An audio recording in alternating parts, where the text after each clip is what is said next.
Shalom, Bapak Ibu, Saudara-saudari yang terkasih di dalam Kristus. Hari ini kita akan melanjutkan pembacaan dan perenungan kebenaran firman Tuhan dari kitab Hakim-Hakim, pasal yang ke-7, ayat yang pertama sampai yang ke-25.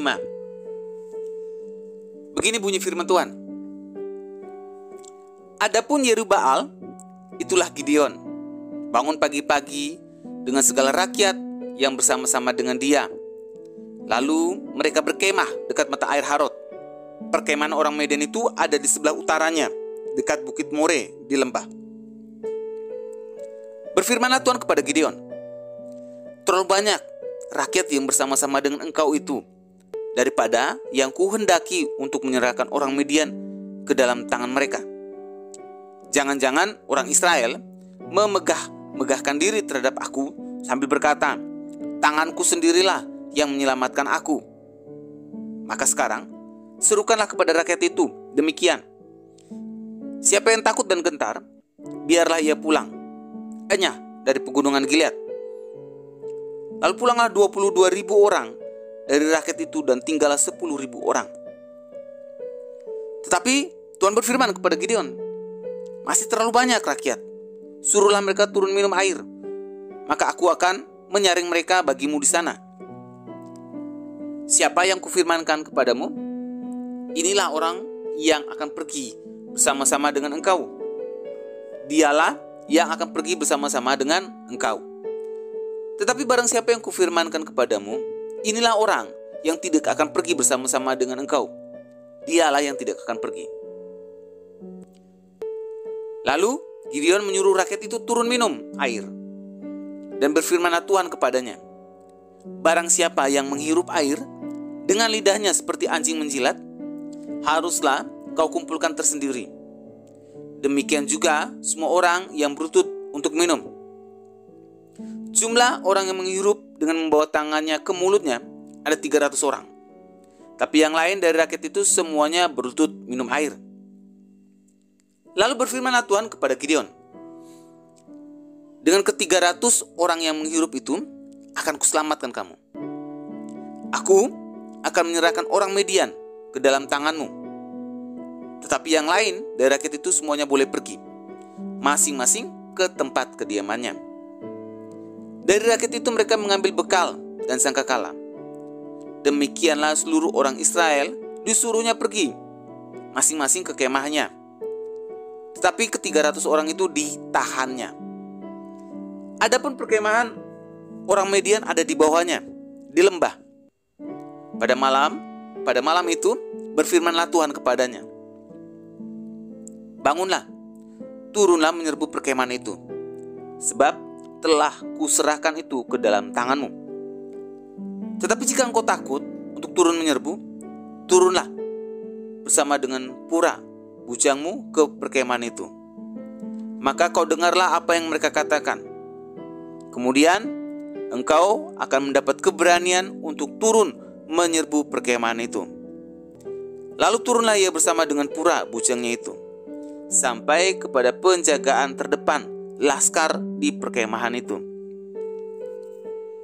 Adapun orang Midian dan orang Amalek dan semua orang dari sebelah timur itu bergelimpangan di lembah itu, seperti belalang banyaknya, dan unta mereka tidak terhitung, seperti pasir di tepi laut banyaknya. Ketika Gideon sampai ke situ, kebetulan ada seorang menceritakan mimpinya kepada temannya. Katanya, aku bermimpi, tampak sekeping roti jelai terguling masuk ke perkemahan orang Midian.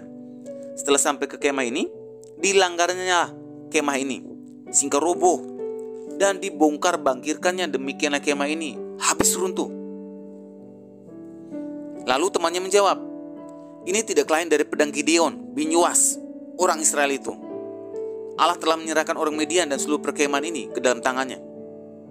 Segera sudah Gideon mendengar mimpi itu diceritakan dengan maknanya, sujudlah ia menyembah.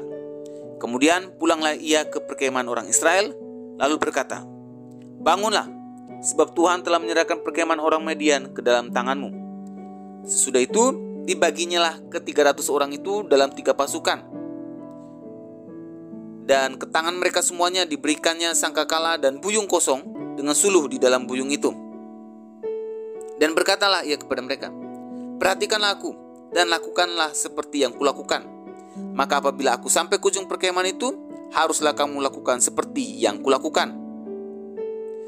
Apabila aku dan semua orang yang bersama dengan aku meniup sangkakala, maka haruslah kamu juga meniup sangkakala sekeliling seluruh perkemahan itu dan berseru, demi Tuhan dan demi Gideon.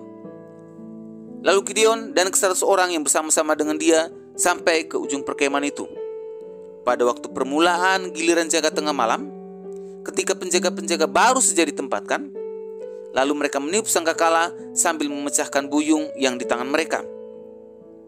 Demikianlah ketika pasukan itu bersama-sama meniup sangkakala dan memecahkan buyung dengan memegang obor di tangan kirinya dan sangkakala di tangan kanannya untuk ditiup serta berseru, pedang demi Tuhan dan demi Gideon. Sementara itu tinggallah mereka berdiri masing-masing di tempatnya sekeliling perkemahan itu, tetapi seluruh tentara musuh menjadi kacau balau, berteriak-teriak dan melarikan diri. Sedang ke-300 orang itu meniup sangkakala, maka di perkemahan itu Tuhan membuat pedang yang seorang diarahkan kepada yang lain. Lalu larilah tentara itu sampai ke Bet-sita ke arah Zerera, sampai ke pinggir Abel Mehola dekat Tabat. Kemudian dikerahkanlah orang-orang Israel dan suku Naftali, dari suku Asyer dan dari segenap suku Manase. Lalu mereka mengejar orang Midian itu. Gideon menyuruh juga orang ke seluruh pegunungan Efraim dengan pesan, turunlah menghadapi orang Midian dan dudukilah segala batang air sampai ke Bet-bara dan juga sungai Yordan. Maka semua orang Efraim dikerahkan. Lalu mereka menduduki segala batang air sampai ke Bet-bara, juga sungai Yordan. Mereka berhasil menawan 2 raja Midian, yakni Oreb dan Zib. Oreb dibunuh di gunung batu Oreb dan Zib dibunuh dalam tempat pemerasan anggur Zib. Mereka mengejar orang Midian itu, lalu mereka membawa kepala Oreb dan kepala Zib kepada Gideon di seberang sungai Yordan. Bapak Ibu Saudara-saudari yang terkasih di dalam Tuhan, melalui pembacaan dan perenungan firman Tuhan hari ini, kita diingatkan bahwa segala keberhasilan dan semua kesuksesan yang kita alami hari ini adalah karena campur tangan Tuhan. Jadi hari ini kita diingatkan ada 2 hal yang tidak boleh kita lupakan pada saat kita mencapai keberhasilan atau kesuksesan di hari ini.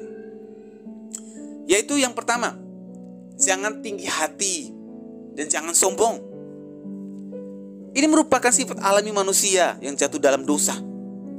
Ketika sudah berhasil, ketika sudah sukses, lupa diri, lupa Tuhan, lupa pelayanan. Sombongnya semakin dibesarkan di dalam hidupnya. Ini poin penting yang Tuhan ajarkan kepada Gideon. Tuhan tidak ingin umat Israel nantinya mengklaim, mengakui bahwa semua kemenangan itu adalah hasil kerja keras mereka, hasil usaha mereka. Padahal Tuhanlah yang telah merancangkan kemenangan kepada mereka. Sehingga Tuhan menyuruh Gideon untuk menyeleksi 32 rakyat yang hendak ikut berperang melawan bangsa Midian. Oleh sebab itu Bapak Ibu Saudara-saudari yang terkasih di dalam Kristus, hari ini yang kita dapat pelajari adalah segala keberhasilan dan segala kesuksesan yang kita alami hari ini, semuanya karena campur tangan Tuhan. Oleh sebab itu kita diingatkan supaya jangan sombong, karena apapun yang telah kita capai hingga hari ini, itu semuanya karena campur tangan Tuhan. Jangan pernah kita menganggap apapun yang ada pada kita hari ini karena kemampuan kita, kehebatan kita, kepintaran kita, karena relasi kita, karena pikiran kita, ide kita, semuanya karena kita. Saya mau katakan seperti ini Bapak Ibu Saudara yang terkasih, karena tidak ada gunanya kita bermegah atas pencapaian yang telah kita raih. Sebaliknya, semestinya kita harus bermegah di dalam Tuhan, karena Tuhanlah yang membuat kita berhasil. Dan kita semestinya harus berkata, keberhasilan ini, kesuksesan ini, semua karena campur tangan Tuhan. Yang kedua yang dapat kita pelajari adalah jangan rendah diri. Gideon dipakai Tuhan untuk menyelamatkan orang Israel dari tangan orang Midian. Secara fisik dan mental tidak ada yang bisa diharapkan dari Gideon. Tubuhnya kecil, masih muda, dan juga penakut. Bagaimana mungkin Tuhan memakai Gideon untuk menyelamatkan umat Israel? Namun inilah yang perlu kita ingat dan tidak boleh dilupakan oleh kita semua, bahwa Tuhan selalu menyertai kita. Dan di dalam Tuhan tidak ada yang mustahil. Oleh sebab itu Tuhan berkata kepada Gideon, "Akulah yang menyertai engkau." Kemudian Gideon setia pada setiap yang diperintahkan oleh Tuhan. Bapak Ibu Saudara yang terkasih, pasukan Midian itu ada 135.000 orang. Ada 135.000 orang. Sementara pasukan Israel itu hanya 32.000 orang. Dan Tuhan perintahkan supaya dikurangi hingga menjadi 300 orang. 300 orang menghadapi 135.000 orang, itu mustahil. Namun kita dapat melihat bahwa Gideon taat. Gideon setia dan melakukan tepat seperti yang diperintahkan oleh Tuhan. Walaupun kalau kita mau lihat tadi dari segi hitung-hitungan sulit untuk masuk akal dan sulit untuk diterima oleh logika. Tapi inilah cara kerjanya Tuhan. Bapak Ibu Saudara-saudari yang terkasih di dalam Tuhan, dari penjelasan firman Tuhan di atas, kita dapat belajar bahwa kalau Tuhan memilih seorang untuk menjadi alatnya dan dipakai di ladangnya, Tuhan tidak mengukur harus pinter, harus hebat. Tuhan tidak mengukur dan memilih orang tuh harus kaya dulu nih, punya kedudukan dan jabatan yang bagus, atau punya mobil dan rumah yang bagus dulu, atau paling tidak dia harus punya keahlian dan skill yang sangat bagus. Ingat baik-baik Bapak Ibu Saudara yang terkasih dalam Tuhan, Tuhan tidak melihat semuanya itu. Mau buat apa dengan orang segudang prestasi, namun hidupnya penuh dengan ketidaktaatan, suka membantah, hidupnya suka-suka, tidak takut akan Tuhan, dan paling parahnya tidak mau diatur. Mau buat apa untuk semuanya itu? Tuhan tidak akan pernah pakai orang-orang dengan jenis seperti ini. Karena yang Tuhan butuhkan adalah orang yang taat, orang yang setia, tunduk dan lakukan tepat seperti yang Tuhan perintahkan. Takut akan Tuhan harus ada di dalam hidup orang itu. Ini yang Tuhan pakai. Sekalipun dari segi prestasi dan lainnya, orang ini tidak masuk dalam hitungan manusia, tapi itulah yang Tuhan mau pakai. Oleh sebab itu, seperti apapun kondisi saya dan saudara hari ini, saya mau ingatkan, jangan pernah merasa rendah diri. Sekalipun di hadapan manusia, kita tidak dianggap apa-apanya sekali. Tidak dianggap sama sekali. Namun di hadapan Tuhan, kita begitu berharga.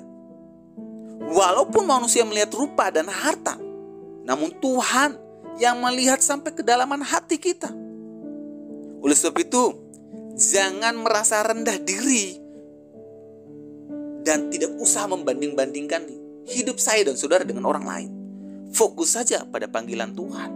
Sebab Tuhan menitipkan tanggung jawab yang besar melalui kehidupan kita. Mari kita berdoa. Tuhan, kami bersyukur melalui renungan hari ini, kami belajar dari Gideon bahwa semua yang kami alami, semua yang kesuksesan, semua apapun yang kami capai hari ini, itu karena campur tangan Tuhan. Kami diajar jangan tinggi hati, jangan sombong, dan juga jangan rendah diri. Karena Tuhan dapat memakai siapa saja, asalkan dia mau tunduk, taat, setia, dan takut akan Tuhan. Maka Tuhan akan memakai hidupnya untuk tanggung jawab yang besar di ladang Tuhan. Di dalam nama Yesus kami sudah berdoa. Amin. Kiranya renungan hari ini terus menguatkan langkah iman kita dalam mengiringi Tuhan Yesus Kristus.